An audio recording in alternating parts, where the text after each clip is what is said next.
শহর হোক অথবা গ্রাম, নিরাপত্তার জন্য এখন সবচেয়ে বড় যা মাধ্যম হয়ে দাঁড়িয়েছে তা হলো সিসি ক্যামেরা।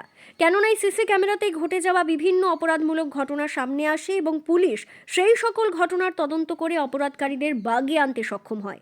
সিউড়ি পৌরসভা এলাকায় এবার এই সিসিটিভি ক্যামেরা নিয়ে নতুন আপডেট দিতে দেখা গেল সিউড়ি পৌরসভার চেয়ারম্যান উজ্জ্বল চ্যাটার্জিকে। পৌরসভা থেকে প্রাপ্ত তথ্য অনুযায়ী জানা যাচ্ছে, সিউড়ি পৌরসভা এলাকায় বর্তমানে 88টি সিসি ক্যামেরা রয়েছে। যে সকল সিসি ক্যামেরা সচল থাকার পরিপ্রেক্ষিতে কোথাও কোনো রকম অপরাধমূলক কাজকর্ম ঘটলে সেই সকল ঘটনার ফুটেজ দেখে তৎপরতার সঙ্গে পুলিশ পদক্ষেপ নিচ্ছে।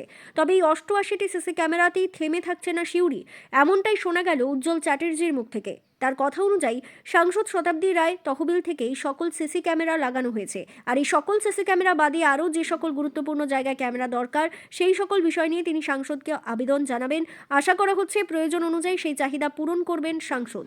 দেখুন, আমাদের মাননীয় এমপি তো সিসিটিভি আগে 88টা দিয়েছিল, আবার এমপি কথা দিয়েছে যেসব আমাদের এখনো কিছু জায়গায় লাগার প্রয়োজন আছে সেগুলো আবার রিসেন্ট আমাদের পার্লামেন্ট চলছে, এখন পার্লামেন্টে এসে বসবে আমার সঙ্গে পৌরসভা, তো আরো কিছু ক্ষেত্রে দেবে ডেভেলপমেন্ট।